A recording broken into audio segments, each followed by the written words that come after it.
One day you might be the most important person in your family, and the next day you might not be. Your son cares more about a stranger than you do today. Shame took away my voice that morning. It made being a dad less clear. I knew something inside me was broken for good when I saw Daniel's gift. Press the bell and follow us before we go on. We add new stories every day. Give us a thumbs up and let us know where you're watching from and what city you're in. Michael Anderson is my name. When I was 68 years old, I never thought I'd feel like I wasn't a part of my son's life on Father's Day. That March morning in 2024, it was cold. I woke up before dawn, just like I do every day. I can't sleep any longer at that age. Even though I didn't sleep well, it helped me forget about all the worries I had been carrying around for years. I took my time shaving in front of the mirror, making sure to pay attention to every line and wrinkle on my skin that life had left behind. After that, I put on the white shirt Daniel had given me a long time ago, back when he still cared about me and my feelings. I even put on some of the perfume that my late wife loved to remember a time when love and respect seemed certain. Mrs. Martha smiled at me as I walked to the bakery in my Chicago neighborhood. She was always so kind. "Mr. Michael, do you have something special for Father's Day?" she asked. I said, yes, I was sure my son had a surprise for me. At the time, I didn't know it, but I felt a warm, tender feeling in my chest that would soon turn cold. I brought Daniel the chocolate dessert he loved as a child around noon. There was a small space in the front door, and you could hear people laughing on the patio. People laughed, but I wasn't there. I could hear my granddaughter Emily's sweet voice as a teenager. Then I heard Patricia, my daughter-in-law, sound happy. I saw something that made me gasp as I walked down the hall. Daniel was giving Mark, his father-in-law, some keys and a camera. There was a brand new Ford Ranger with brand new license plates in front of the guests. Everyone cheered and watched the performance. Mark thanked them too much and rubbed the steering wheel like it was the most important thing in the world. Patricia yelled and took pictures and videos of how lucky her dad was to have a nice son-in-law. I was so proud to see my son, for whom I gave up my health, youth, and dreams. "You're like a father to me, Mark." That sentence made me sick to my stomach. Like a dad. What was I? What to wear? In the family theater, but no one knows who they are. That was when Daniel finally noticed me. His nervous smile didn't quite hide how scared he was as he walked up to her. He said, "Dad, you made it just in time." The paper bag he gave me was all messed up. It wasn't heavy at all. There was a simple watch inside that cost $15 and was made of cheap plastic. The note that came with it was even worse. "I know you don't like things that cost a lot, Dad. I hope this watch lasts for a long time. Today is Father's Day. Thank you, Daniel." Mark and his new truck were the center of attention, but people were looking at me. They were waiting for me to speak. I tried to be thankful, but the watch I was holding made it clear that I wasn't. My son thought I was worth $15. When everyone went back to Mark's gift, it was like I wasn't even there. Emily's were the only words of comfort I heard all afternoon. She came up to me quietly and said, "Grandpa, you deserve something better." Mark's coworkers, some neighbors, and Daniel's friends all said nice things about how nice he was to his family. I watched from the side. I wasn't asked what I got. No one noticed that the real dad came first, brought dessert, and was the last person to be seen. Every bite of the dessert that wasn't eaten brought back bad memories. I worked 2 shifts for a long time. I did everything I could for Daniel so that he could go to school, get married, buy a house, and start a family. For the first time, numbers were more important than love. Daniel gave me a quick hug after the party while he was busy. "Enjoy the watch, Dad," he said, and then he turned to look at the people around Mark. I couldn't afford a new car, so I walked to the parking lot and got into my old Ford Taurus. It wouldn't turn on. 2 truths grew inside me as I drove home. Daniel used me as an extra in his life on Father's Day.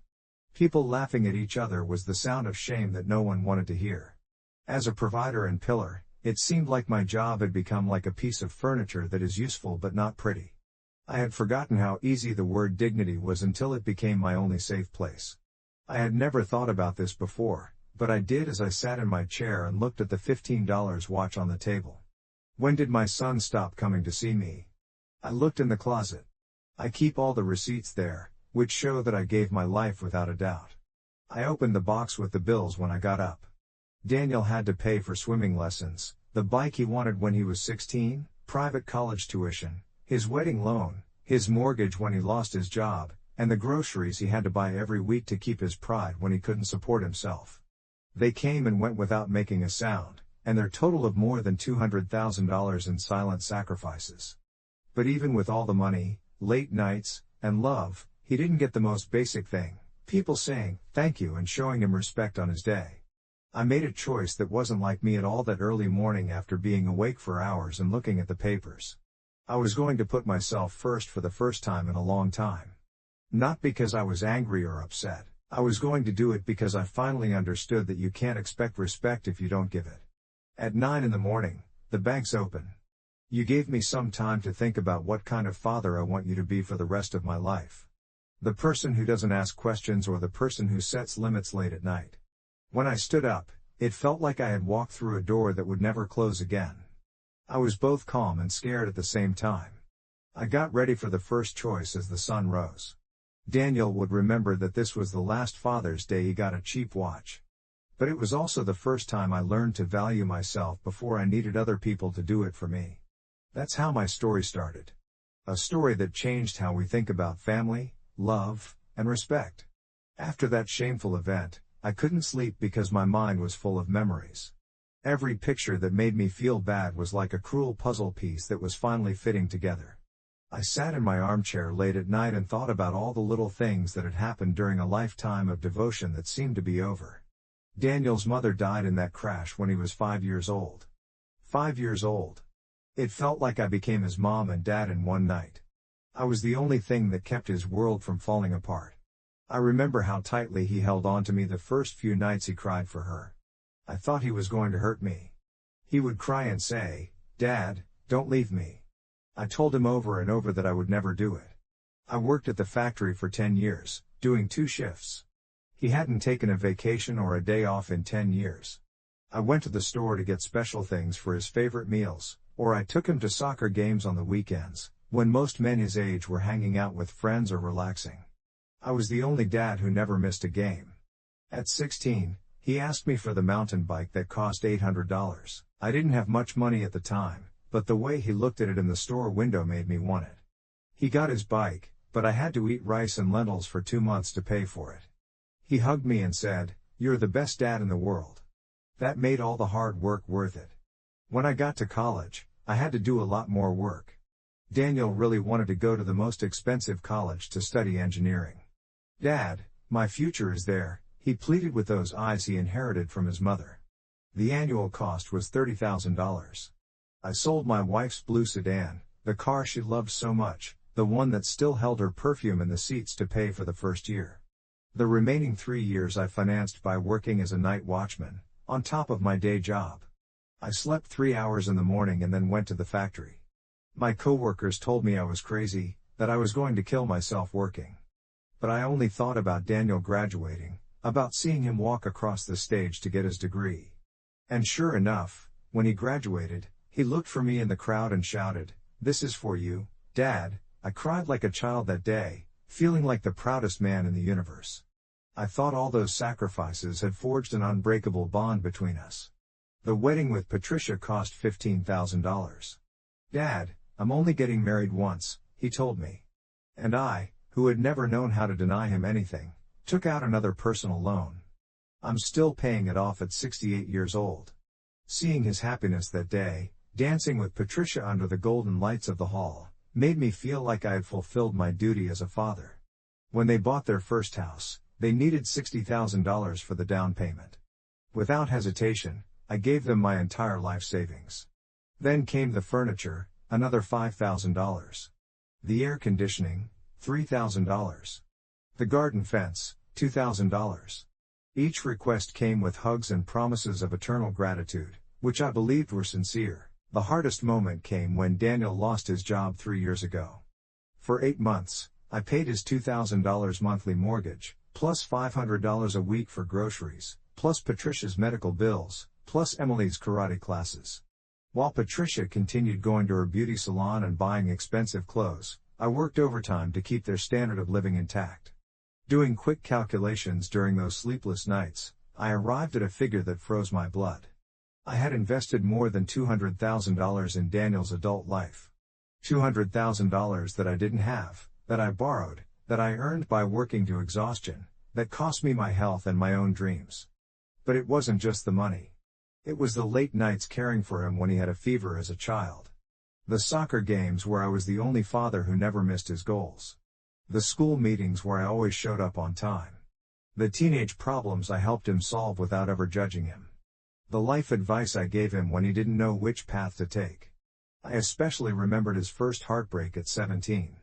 He locked himself in his room for 3 days without eating. I sat in the hallway outside his door and talked to him for hours about my own first love, about how pain was temporary but necessary for growth. He finally came out and hugged me, crying. "Thanks for understanding, Dad. I don't know what I'd do without you." The pattern had begun to change when he met Patricia and her family. At first, I thought it was natural. Every young man in love wants to impress his girlfriend's parents. Mark had a prosperous construction company, a big house in a wealthy suburb. Important connections in the city. "They're teaching me about business," Daniel told me. "Mark has contacts that can help my career." Little by little, the calls became less frequent. The visits got shorter. Plans with me started being canceled because something came up with Patricia's family, but I was still the first one he called when he needed money. The first one he turned to when he had problems. I had become an ATM with feelings. The bank of Dad, which never closed and never charged interest. The straw that broke the camel's back wasn't just the cheap watch. It was realizing that Daniel had consciously chosen to humiliate me on my own day. It wasn't an oversight. It wasn't a lack of budget. It was a calculated decision to give Mark a $50,000 gift while assigning me $15. Those nights of reflection revealed a devastating truth. Daniel had reduced me to a resource. When he needed money, fatherly love, advice, or emotional support, Dad was there. When he needed to impress important people, look good socially, or advance his career, Mark was there. For 30 years, I had confused being needed with being valued. I had interpreted his financial dependence as fatherly love. I had believed my unconditional availability was appreciated when in reality it was just taken for granted. Sitting in my living room surrounded by all those receipts documenting a life of devotion, I finally understood that the problem wasn't just Daniel. The problem was also me. I had taught my son that he could treat me without respect because I had never demanded respect. I had taught him that my love was priceless because I had given it away for free for decades. The mental clarity I experienced those nights was absolute and terrifying. For the first time, I saw reality without the filters of unconditional love, without the justifications a father invents to protect his son's image. Daniel wasn't a bad son who had made a mistake. Daniel was a grown man who had learned to use people, starting with the person who loved him most.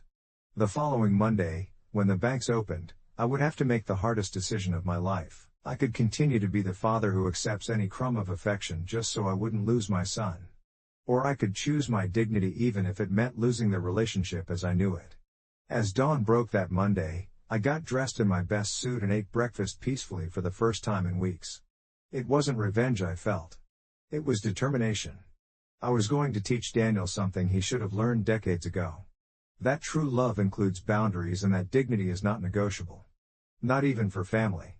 The next morning, as the sun barely peeked over the roofs of the neighborhood, I set out to reconstruct Daniel's every move in recent months. This was no longer about emotional memory or old grudges. Now I was looking for concrete proof, details that would go unnoticed by anyone except a father who had watched him grow day by day. My mind, trained for years in routine, became a calculating and methodical tool. I started with the folder of documents I had kept locked away for over 20 years. In it were the bank statements, insurance policies, deeds, and agreements for the family business I had founded with so much effort. I had stipulated from the beginning that Daniel would have access to certain joint accounts, thinking it would teach him to manage assets and responsibilities. However, reviewing the recent movements, the reality was bleak. The amounts withdrawn month after month did not correspond to common expenses or real emergencies. They were generous transfers to unknown accounts, payments for luxury items, and purchases at car dealerships that had nothing to do with the domestic economy I had planned. The name Mark Johnson appeared several times as the recipient of large sums. It was clear that Daniel had been using part of the money I had intended for his security and growth on expenses for his in-laws, his strategic allies, as he called them in some notes. I found on his phone during a casual visit, alarms started ringing in my head. How far had the manipulation gone? I realized it wasn't just about an expensive Father's Day gift for Mark. It was a pattern of resource displacement, a deliberate transfer of my hard work to another family, into other hands. Daniel had been managing the family business with haste and a lack of rigor for months, signing contracts with smaller profit margins, always under the pretext of attracting new partners or expanding networks in the city where Mark had influence. I needed to understand if the movements had a logical justification or if they hid a systematic betrayal. I consulted Richard Price, my most trusted lawyer, without yet revealing my true suspicions. Richard, discreet and direct, reviewed the papers in silence and then delivered his verdict. There are decisions here that were not consulted with you. There are undeclared disbursements and purchases that do not appear in the formal accounting. If you did not authorize this, it could be considered misappropriation. I felt cold blood run down my spine. The betrayal was materializing in figures and documents, not just empty words. I mentally replayed recent episodes that I would have minimized at another time. Like that time a few months ago when Daniel showed up at a family meal dressed in high-end clothes, which was unusual for him.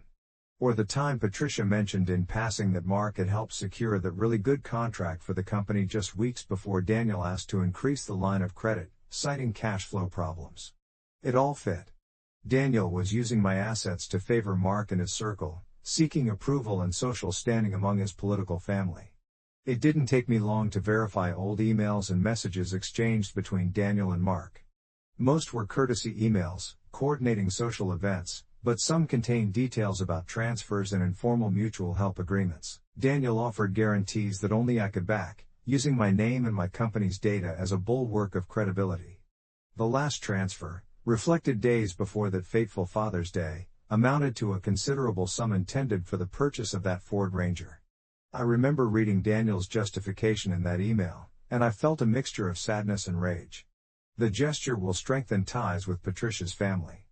Mark has always looked out for us and deserves it. And me, I was the source, the silent support, the invisible guarantor, but never the deserving one. With every document I reviewed, the atmosphere in my house grew denser.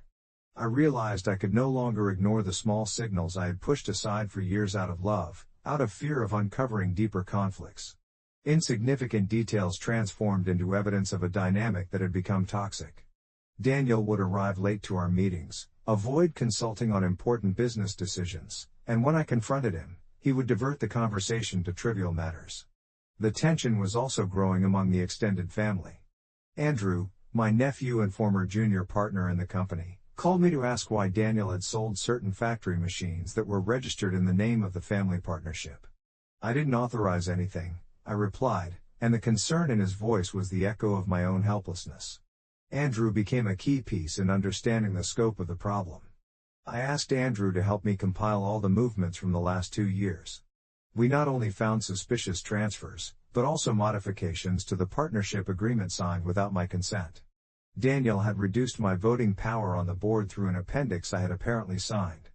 I vaguely remember it was during a tense meeting, and he assured me it was just an administrative formality. It had been a mistake to trust blindly. The review process was laborious. I asked Frank Lawson, the notary, to certify all the documentation and establish the legal irregularities. Frank confirmed that any addendum signed under false pretenses could be revoked. I felt a wave of relief, but also a sharp pain. Daniel had not only humiliated me as a father, but he was also damaging the interests of the family and the company I worked so hard to build. It was then that I made a momentous decision. I would do whatever it took to regain absolute control of my assets. I looked at the walls of my office and contemplated the family pictures, wondering how much of what I had allowed would be reversible. I could not act like a traditional father, afraid of breaking the relationship. Now I had to act as a responsible man, the guardian of my dignity and my legacy. The silent investigation, far from calming me, made me understand that it wasn't just about money. It was about lost respect, broken trust, the feeling of being replaced by outside interests in every important decision. Daniel had chosen Mark and the Johnson family not only as allies, but as his reference point, relegating me to a convenient shadow. After closing all the documents and locking the receipts away again, I sat in my armchair and understood that the next steps would demand precision and firmness. If Daniel thought my devotion was inexhaustible, he would soon learn that unlike a miracle, my dignity had limits, and those limits had been reached. That night, I slept without interruption for the first time in weeks. I knew the real confrontation was just beginning, but I was prepared. It didn't matter the pain, the betrayal, or the lost years. It was time to reclaim what was non-negotiable. Determination mixed with the silence of the dawn when that Tuesday I dressed with a ritual serenity that concealed the storm inside. What was once routine now became an act of cold war. The cup of coffee, the meticulous review of each document, and the calm before intervening on the ground I worked so hard to build. There was no room for doubt. The priority was to safeguard what still remained intact of my legacy. I started the morning by contacting Richard Price, the lawyer who had shown loyalty and cunning in the toughest business battles. I wanted every move to be legally sound and witnessed. Richard, as meticulous as he was discreet, met me at his downtown office. I presented him with the entire puzzle. Documents, transfers, contract modifications, emails, and the evidence of permits signed under false pretenses. His analysis was devastating. "Michael, you have enough proof here to reverse any maneuver Daniel has orchestrated without your knowledge. The law protects the true owner's interest, especially when there has been an abuse of trust." His words were the confirmation I needed. I was not alone in this crusade. Together, we mapped out a plan. Anal shared powers, rescinded access to joint accounts, and formalized the change of management in the company. Everything had to be crystal clear before acting. We agreed to bring in my nephew Andrew as a new partner, someone who had always shown integrity and loyalty. The strategy involved 2 stages. The first was the protection of personal assets. I visited the bank around 11 o'clock in the morning. There, I requested an immediate freeze on all accounts Daniel had access to, removed his name as a co-owner, and asked that all correspondence go exclusively through me. The bank executive, accustomed to seeing families fall apart for less, raised an eyebrow and processed each cancellation without a single question, sensing the weight between the lines of my decision. The second phase was much more delicate. The company at the notary office of Frank Lawson, with Richard, Andrew, and 2 outside witnesses present, I formalized the revocation of any addendum signed under pressure or without my explicit consent. Frank reviewed every page and certified before the notary the restoration of my authority as the majority partner. Furthermore, Andrew was appointed as the primary co-manager with preponderant voting power. The company was shielded from future maneuvers. Daniel was reduced to a mere observer with no access or prerogatives. That process lasted more than 5 hours, but every minute was a breath recovered. As I signed the last page, I felt a mixture of pride and a bitter pang. I would have preferred to enjoy the family business as a generational legacy, not as a shield against betrayal. However, reality imposed its rules, and the instinct for survival guided me. Back home, I reviewed my will. For years, I had kept Daniel as the sole heir, convinced that despite our disagreements, blood was thicker than any dispute. But that afternoon at my desk, looking at the portrait of my wife and my granddaughter's face framed on the living room shelf, I understood that a legacy must be earned, not automatic. I rewrote the clauses. Daniel would receive only 5% of the assets, a symbolic gesture equivalent to his last dissonant gift. The rest would go to charitable institutions, and to Andrew, the nephew, who had proven himself worthy in critical moments. I informed no one of these movements. Stealth was my ally in this offensive. Daniel continued his daily routine, ignorant of the tide gathering beneath his feet. Patricia, oblivious to everything, posted photos of the family on social media, the truck, and outings with Mark, broadcasting images of a perfect, distant life. That night, the house seemed to breathe differently. I walked through the living room and looked at the $15 watch on the table. That object whose insignificance had triggered an invisible earthquake. I promised myself not to look back with resentment, but with the calm of someone who learns that self-respect is more valuable than any superficial reconciliation. This was not a declaration of war. It was the end of resignation. The phone remained silent. The papers were safe. The company protected. The will a reflection of an irreversible change. For the first time in a long time, I could sleep without being startled awake by the shadow of ignored sacrifice. I no longer depended on others' compassion or the gratitude that never came. Now dignity was taking the helm of my destiny. While the outside world spun on, unaware of my emancipation process, I was weaving the threads of a revenge without hatred, only justice. Every move was a step toward an unknown freedom, a life where respect and principles were not negotiated for comfort or custom. There was much left to face, especially when Daniel discovered that the castle built on my effort had begun to crumble brick by brick without scandal, without noise, only with the force of facts. That's how I closed the day. Aware that my role in the family history was changing forever. The metamorphosis could no longer be stopped. It was time to reinvent the boundaries and make it clear that in this life, dignity is neither negotiable nor hereditary. It was the beginning of my true legacy. The following days passed with an unsettling calm, like the silence before a storm that only I could anticipate. Daniel continued with his usual life, completely oblivious to the earthquake that had begun to brew in the foundations of his financial stability. I watched from a distance his routine movements. The morning calls to coordinate company work. The afternoons at Mark's house planning future projects. The family dinners where Patricia shared anecdotes about the kindness of her generous father-in-law.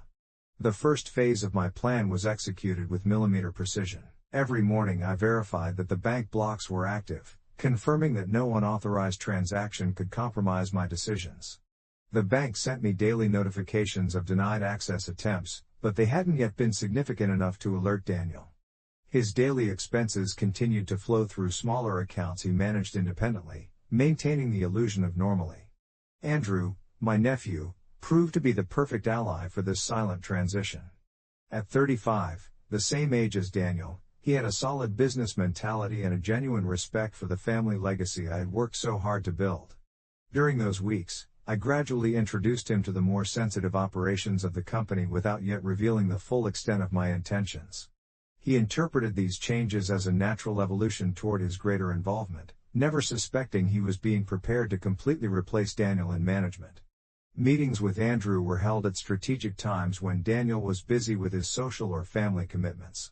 I explained the processes, showed him key contacts, transferred knowledge about special clients and trusted suppliers. Andrew absorbed every detail with the seriousness of someone who understands they are inheriting something valuable, not receiving an automatic right. His gratitude contrasted brutally with Daniel's attitude, who had always taken for granted that the company would be his without any extra effort. Meanwhile, I maintained a seemingly normal domestic routine. When Daniel called me for the usual Sunday lunches, I attended cordially, observing every gesture, every comment, every unconscious display of his dependence on resources he would soon no longer have available. At those family meals, Patricia continued to show off Mark's attentions. Daniel continued to make grandiose plans that required considerable investment, and Emily, my granddaughter, remained the only authentic person in that theater of falsehoods. The internal tension was eating at me, but discipline kept me firm. Every time Daniel casually mentioned some new expense, some ambitious project that would need additional financing, or when Patricia discussed the travel plans they had scheduled for the summer, I nodded with a smile that hid the irony of knowing that those dreams were built on quicksand. The most difficult moment came when Emily, during one of those meals, asked me directly, "Grandpa, are you okay? You look different now, you seem more serious." Her innocence struck me like an arrow and made me remember that my choices will always affect her. I lied to her. "Don't worry about me, love. There are some important things on my mind. I will always be there for you." I knew I could keep that promise. The nights gave me a safe place to think about what to do next. I read through every piece of paper, contract, and clause that could cause problems in the future very carefully. Richard said it was important to think about what Daniel might do legally if he found out how big the changes were. We made sure we knew what the law said about each possible situation. There were lawsuits for abuse of power, claims of acquired rights, and attempts to stop the will from being changed. There were small changes to how decisions were made, but the business went on as if nothing was wrong. People had to get my permission to make big purchases, no matter who asked. Before anyone signed, I saw the most important contracts. Daniel thought these steps were only for short-term safety because I'm young. He didn't realize that these were the first steps toward permanently taking away his operational control. During the third week of this quiet time, Daniel seemed anxious for the first time. He came to my house one afternoon without warning and looked a little worried. "Dad, I've noticed that you've been working harder lately. Should I be aware that something is wrong?" I thought his question was innocent, but I could tell he was scared. I answered in a calm way that looked like it was planned. "I just want to make sure that everything is okay. It's a good idea for me to know everything there is to know about the business at my age." Daniel seemed to understand, but the way he kept looking at it made it clear that something was wrong. That same day, while I was waiting in the living room, I heard Daniel and Mark talking on the phone. Daniel said, "My dad is being more controlling lately. I hope he's not getting some kind of senile paranoia." The way he said it made me feel like I had made the right choice. It wasn't fear. It was being able to think clearly. The countdown had begun after years of being willfully blind. The day when I would have to tell the truth was getting closer. Daniel kept walking with the confidence of someone who believes they have rights that will never end. He never knew that with each step he took, he was getting closer and closer to being too proud.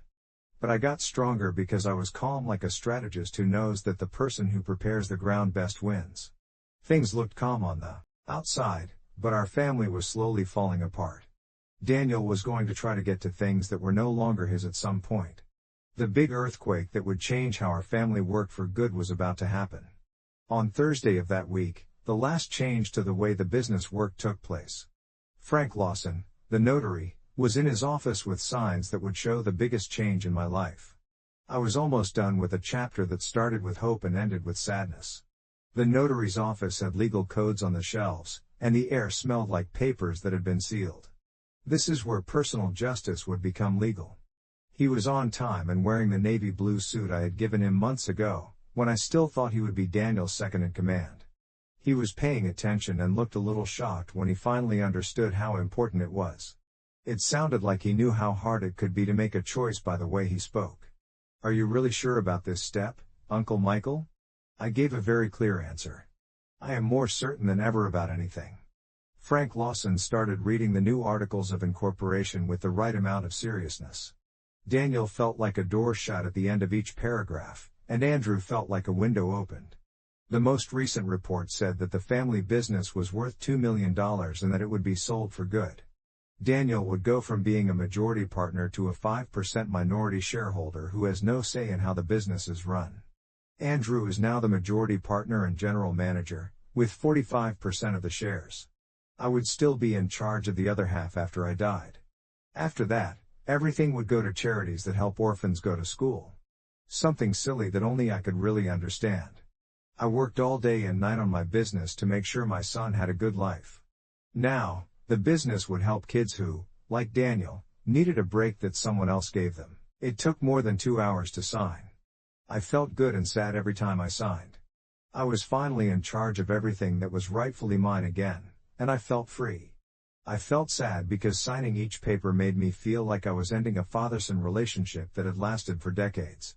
Frank signed off on each change with the care of someone who knows they are witnessing a historic moment in the life of a family. Andrew signed with a firm hand and a thoughtful look on his face. He knew what it meant to be honorable and do his duty. He told me something during a break. "I promise I will honor the family legacy and never forget the trust you are placing in me." His words sounded more sincere than all the promises Daniel had made to me over the years. Genuine gratitude. That emotion my son had lost somewhere along the way shined in my nephew's eyes like a reminder of what should have been. Once all the legal formalities were completed, I asked Frank to prepare the official documentation to notify Daniel of the change. The law required him to be formally informed of his new situation within 10 business days. I chose for the notification to arrive exactly 1 week later. On the same day of the week I had received the cheap watch as a Father's Day gift. The timing was not coincidental. It was poetic justice. On the way home, I felt a strange and liberating sensation. For the first time in decades, the family business was in the hands of someone who genuinely valued it, not as an inherited right, but as an earned opportunity. Andrew had shown impeccable work ethic for years, respect for the employees, and a strategic vision for sustainable growth.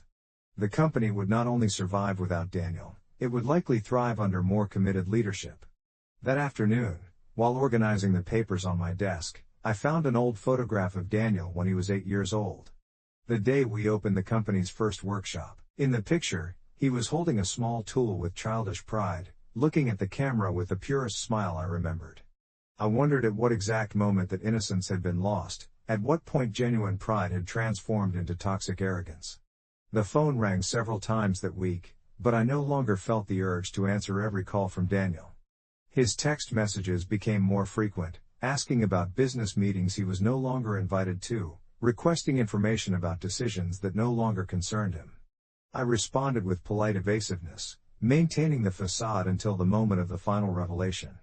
Patricia, still unaware of the seismic shifts taking place, continued planning the family's future with the carelessness of someone who believes privileges are eternal. During a casual call, she told me about a trip to the Maldives they were organizing for the summer, partially financed by the company dividends Daniel expected to receive. Her innocence caused me a mixture of pity and anticipated satisfaction for the reality check that was coming. Emily, my granddaughter, remained the only authentic emotional bond in the midst of all this family restructuring.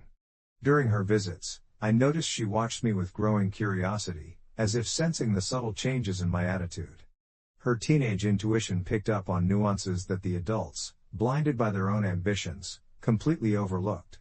The week leading up to the official notification passed with agonizing slowness. Every day brought me closer to the moment Daniel would discover that his world of unearned privileges had silently crumbled. The company, his main source of status and financial security, no longer belonged to him. The resources he took for granted were no longer available. The inheritance he considered automatic had been redistributed according to criteria of merit and respect. The Sunday before the notification, Daniel visited me with Emily for our usual lunch. His behavior was the same as always, confident, carefree, taking for granted that everything was still the same. As we shared the meal, I watched him with the perspective of someone who knows the end of a story that the protagonist has not yet discovered. It was in a way the last supper of innocence. The last moment Daniel would believe his privileges were indestructible. The transformation was complete. All that remained was for Daniel to find out that his new place in the family no longer included the throne he had occupied for so many years without deserving it. The change to the will became the most personal and painful chapter of this entire family restructuring. Sitting in my study one rainy April afternoon, with the original will spread across the oak desk my wife had so admired, I faced the task of rewriting the future according to the principles I had taken too long to apply. Every line I crossed out represented years of misplaced hope. Every new clause, a lesson in dignity that Daniel would have to learn from a harsh reality. The original document drafted over a decade ago when I still believed in a son's gratitude established Daniel as the sole heir to all my assets. The family home, the savings accounts, the investments, the life insurance policies, and my stake in smaller businesses. The total figure exceeded $1.5 million. A fortune accumulated over 40 years of tireless work and sacrifices that he had taken for granted. Richard Price sat with me during several sessions to structure the new will with unshakable legal precision. His experience in inheritance disputes reassured me about possible future challenges. Michael, changes to a will are valid as long as the testator is of sound mind, which you clearly demonstrate, he explained as we reviewed each clause. Daniel can protest, but he cannot annul decisions made with sound judgment and reflection. The new distribution reflected a mathematical justice that gave me a bitter but necessary satisfaction. Daniel would receive exactly $50,000, equivalent to the cost of the truck he had gifted to Mark. Not $1 more, not $1 less. The symmetry was perfect. The same value he had assigned to generosity toward his father-in-law would be exactly what he inherited from the man who had raised him since he was 5. The rest of the estate would be divided among 3 beneficiaries who had shown real merit. Andrew would receive $400,000 in recognition of his loyalty and future business responsibility. The Hope Foundation, dedicated to educational scholarships for orphans, would receive $500,000. And Emily, my granddaughter, innocent in all this family drama, would inherit $600,000 placed in a trust fund that would activate when she turned 25. Old enough to understand the value of money and family lessons. The family home required a particularly complex decision. For decades, it had been the setting for family gatherings, Christmas celebrations, and Sunday barbecues, where Daniel played the role of the perfect son. Now it would become the headquarters for the Hope Foundation, ensuring its ultimate purpose was to help children in need, not to serve as an asset for someone who had despised the sacrifices that made it possible. The drafting process stretched over 3 full weeks. Each session with Richard involved reviewing legal precedents, anticipating arguments for challenging the will, and armoring every decision with irrefutable justifications. We also included non-revocation clauses which would prevent future changes under emotional pressure or family manipulation. Once signed, the will would be final, protected against moments of sentimental weakness. During those weeks, I kept the secret with Spartan discipline. Daniel continued to visit me regularly, planning his future with the tranquility of someone who believes his inheritance is guaranteed. His casual comments about when the house is mine or when I inherit the company caused me a mixture of compassion and anticipated satisfaction. He was completely unaware that every plan he made was built on a foundation that had already been dynamited. The final signing of the will took place on a gray Tuesday in the presence of Frank Lawson as the notary and 2 independent witnesses who certified my full mental capacity and the absence of external coercion. As I placed my signature on each page, I felt the historical weight of the moment. It wasn't just a legal change. It was a declaration of principles that would outlive my physical existence. Frank handed me 3 sealed copies, one for my personal files, one for Richard, and the third to remain at the notary's office until its execution. Michael, this document reflects a very deliberate will. You have considered all the implications and consequences, he said with the solemnity of one who understands he is certifying a generational break.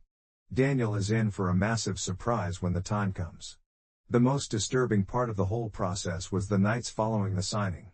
I would wake up from nightmares where Daniel begged me for forgiveness, where Emily blamed me for destroying her father, where Patricia accused me of senile cruelty. But every dawn reminded me of the $15 watch, the truck for Mark, the years of contempt disguised as family normality, the nighttime guilt vanished in the daylight of reclaimed dignity. A week after finalizing the will, Daniel surprised me with an unexpected visit, accompanied by Patricia.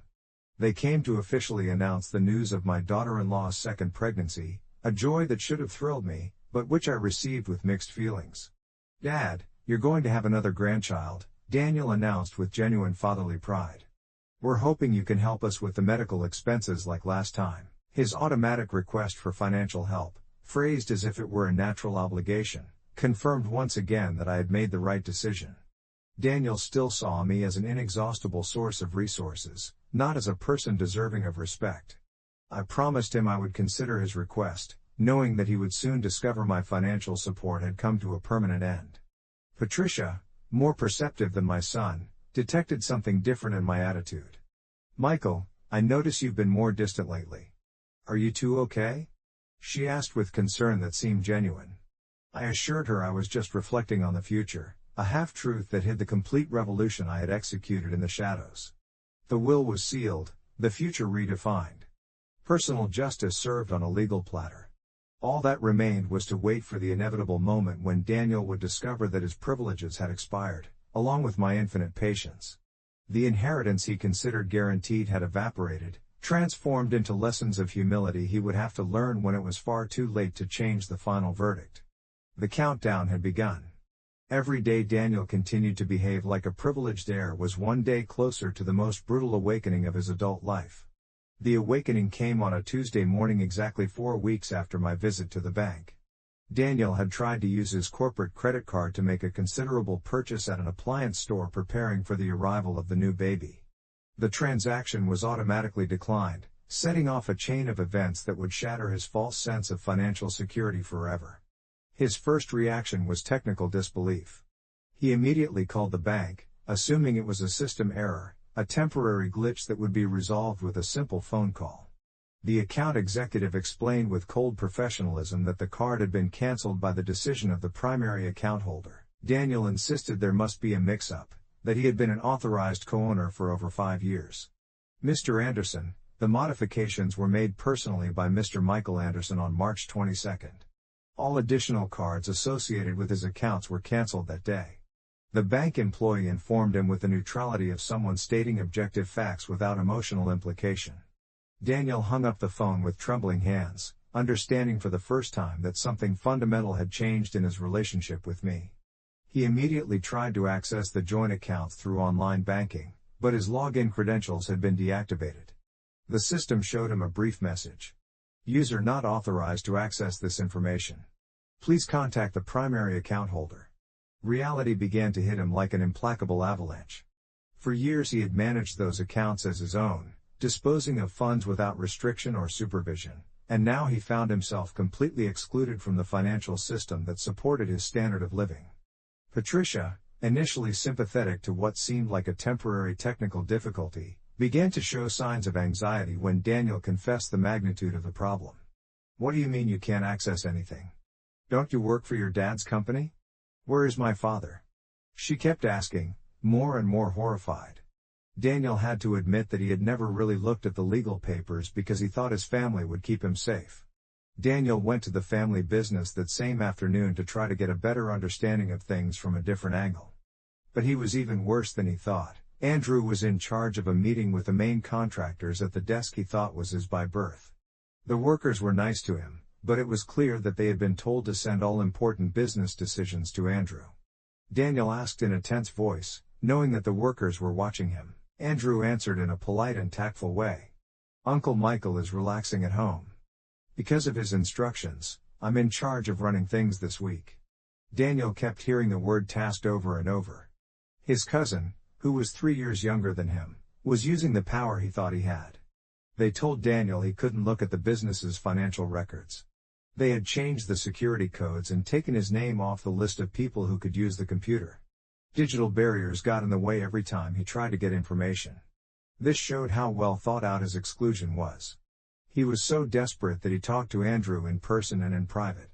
He yelled, "What is going on here? Why can't I get to anything?" in a way that made Andrew feel stiff but uncomfortable. "I think you should meet Uncle Michael in person, Daniel. He told me to do it. The changes were legal, and there is proof of that." It was a horrible drive home full of stress and confusion. Daniel began to assemble the scattered components. Looking back, my more distant behavior over the past few weeks, the more specific questions about business expenses, and the meetings with lawyers I had casually mentioned all make sense now. They showed him a plan that he had completely missed. Patricia was at home waiting for him with a lot of questions that made him feel worse. "Are you sure that everything is fine now? Is it okay if we buy the babies things now? Are they going to fix the cars so they work today?" She bombarded him with questions while he was dozing off on the couch, shocked by how big his new life was. For the first time as an adult, Daniel had to rely on other people's money. Daniel locked himself in his study that night and went over all the legal papers he had signed over the years over and over again.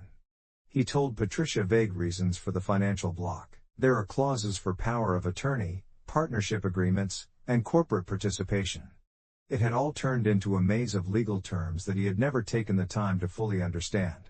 The most frightening thing he learned was that 2 days before, he got a letter from Frank Lawson's notary office saying that the structure of the family business had changed.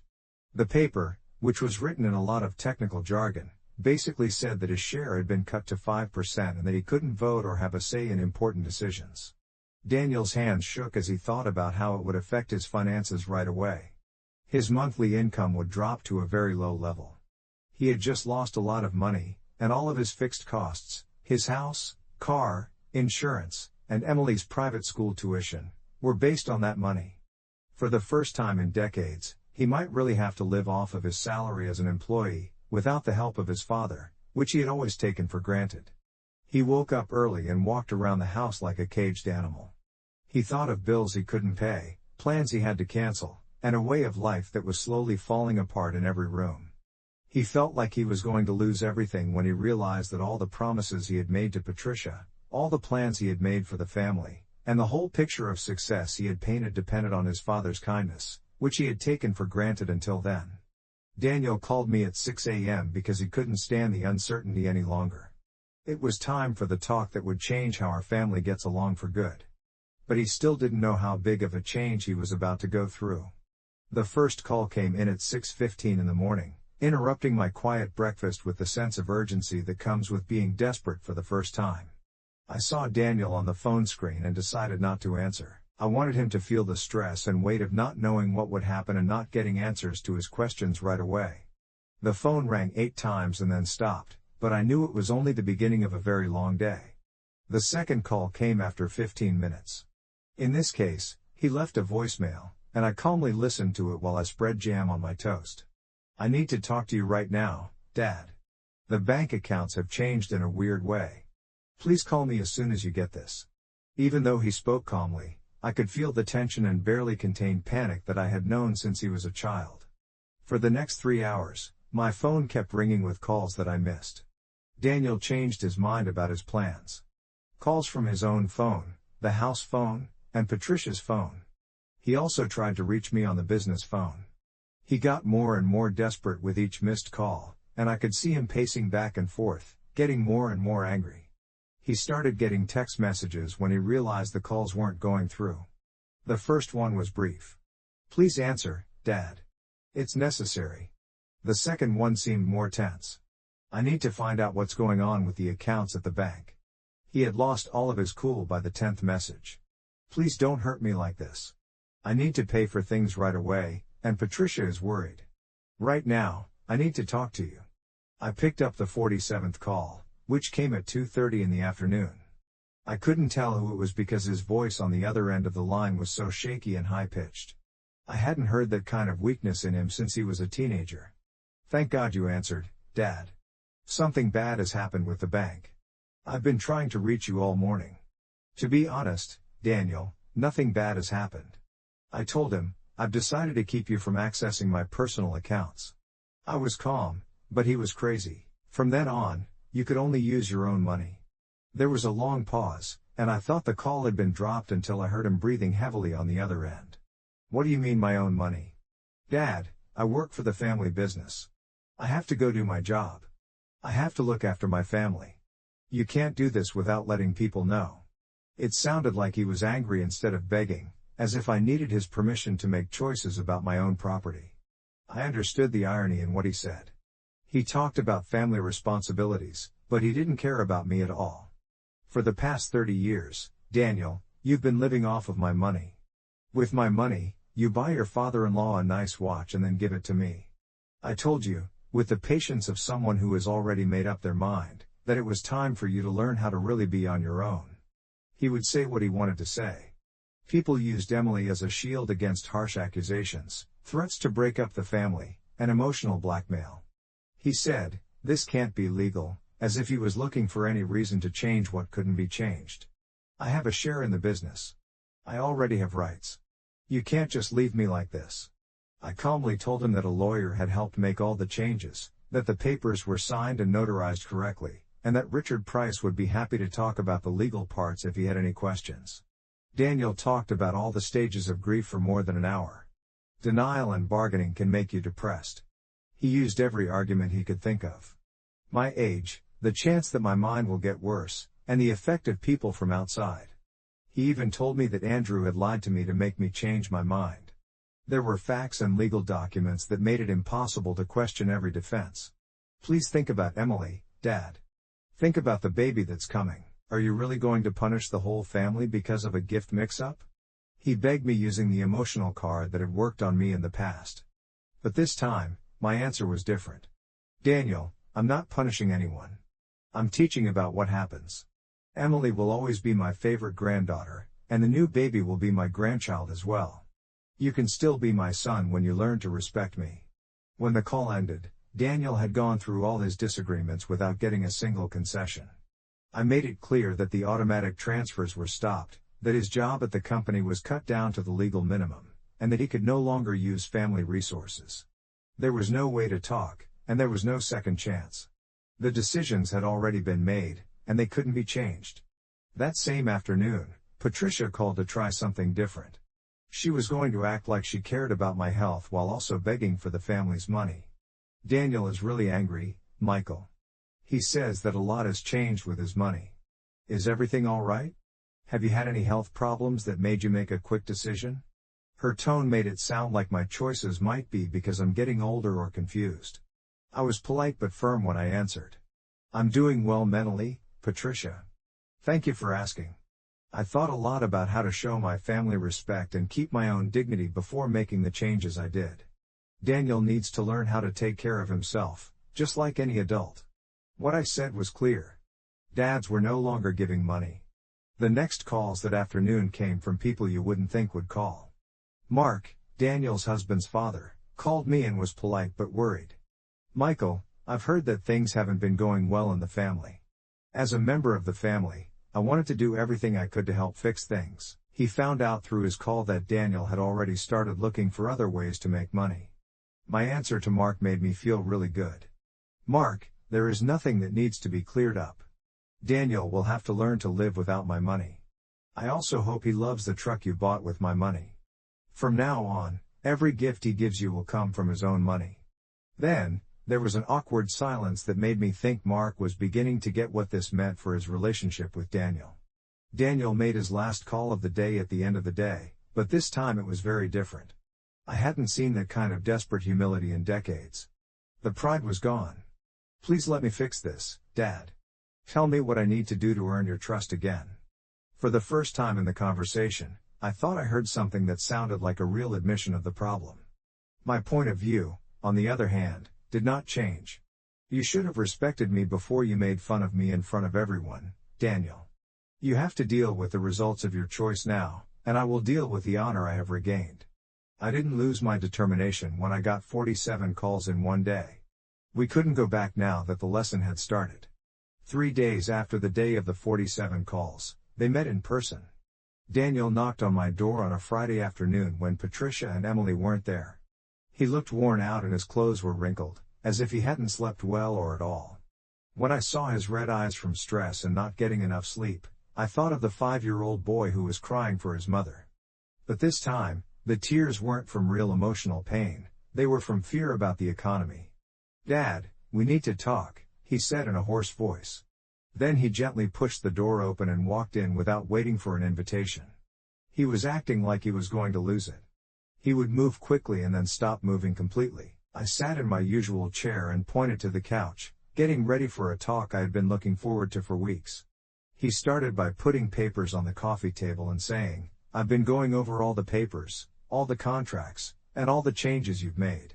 How could you make those changes without asking me? We don't trust each other anymore. When did that take place? He sounded angry and like he was begging, as if he still thought he could change my mind about things I had been thinking about for months. My answer was clear and strong. You broke my trust when you said that I was worth $15 and your father-in-law was worth $50,000.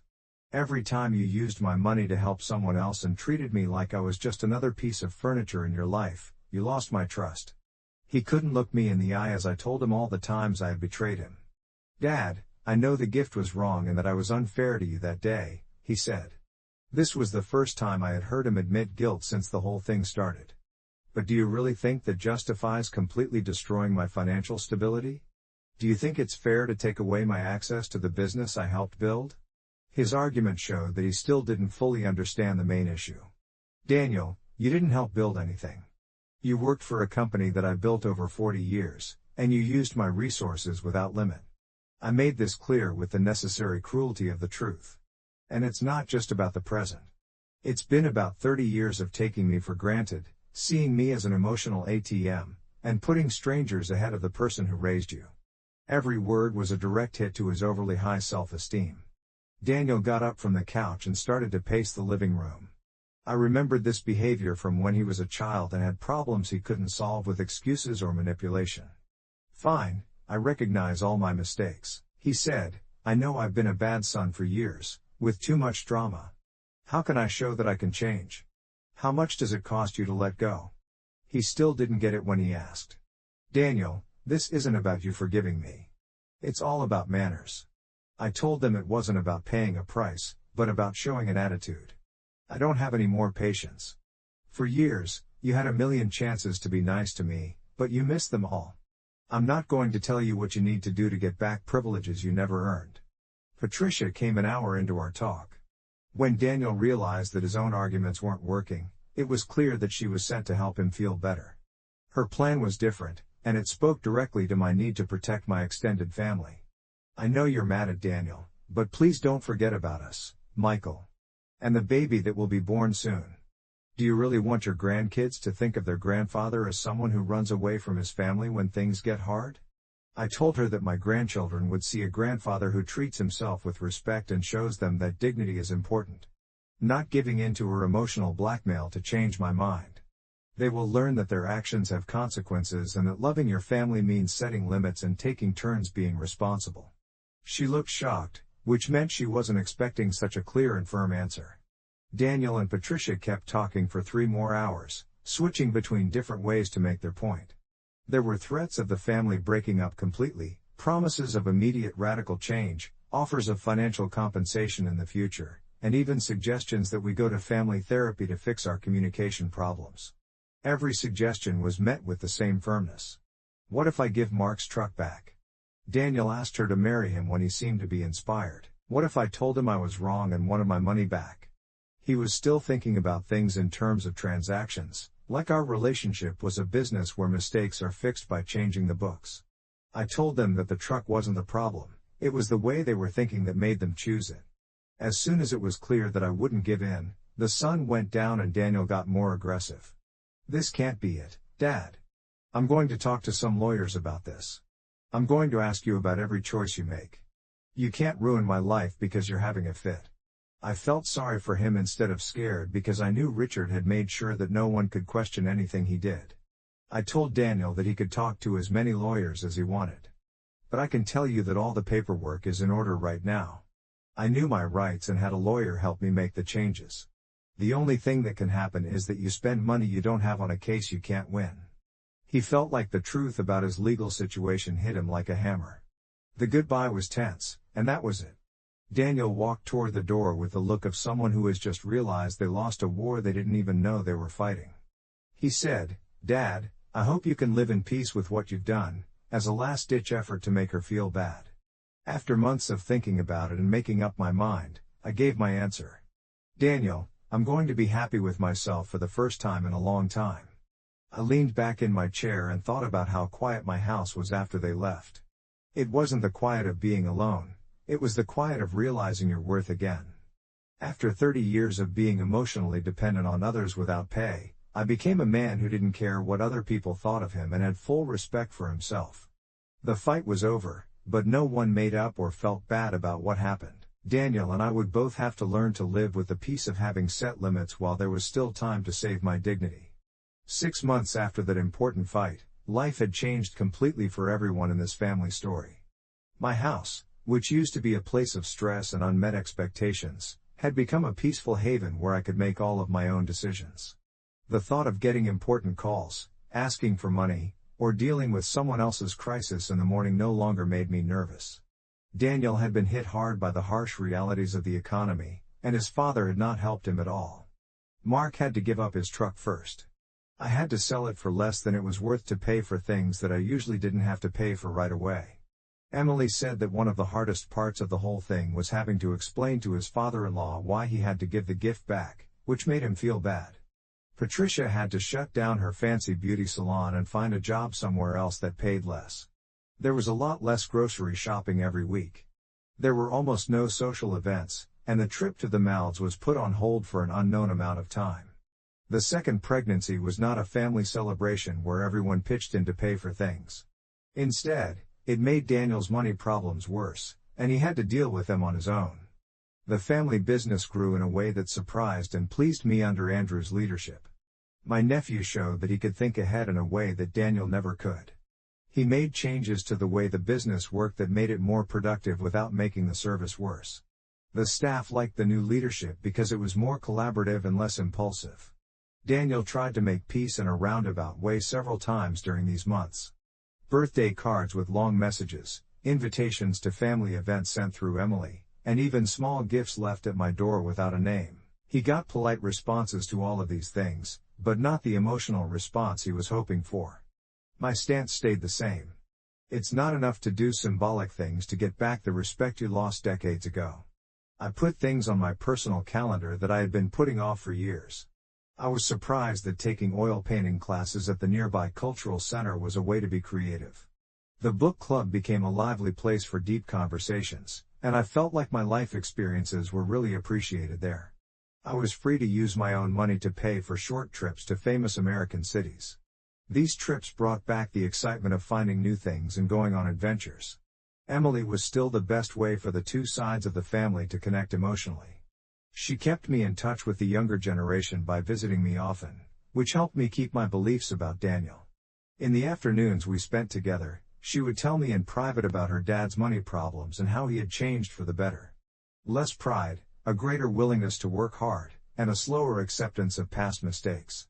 "Hey, Grandpa. Dad works as a handyman on the weekends to make some extra cash." She told me this while we were cooking dinner together on one of her visits.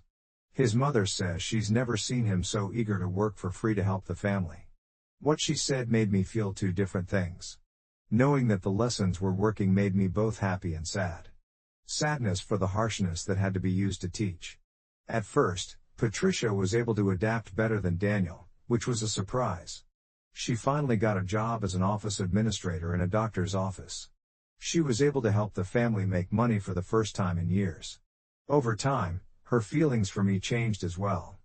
People didn't accuse each other of being cruel. Instead, they respected someone who had kept promises that didn't seem real. The birth of my second grandchild, a boy they named Michael, was a clear attempt to make peace. It put me in the most difficult emotional situation of this whole time. Daniel called me to tell me the news, and I could hear in his voice that he hoped the birth of a new family member would make me more open to the idea. I decided to go to the hospital, but I followed the rules. I sent my best wishes for the birth. I was happy to be with my new grandson, but I turned down any offers to help pay for his medical bills or get ready for his birth. I also heard about Mark and his family during these months. The two families had a harder time getting along because Daniel didn't give them any indirect help. The Johnsons began to see that their son-in-law wasn't the successful businessman he had been pretending to be. He was actually an adult man who lived off of money his father gave him all the time. There were fewer social invitations. People stopped asking about business opportunities, and Mark stopped telling his friends how nice Daniel was.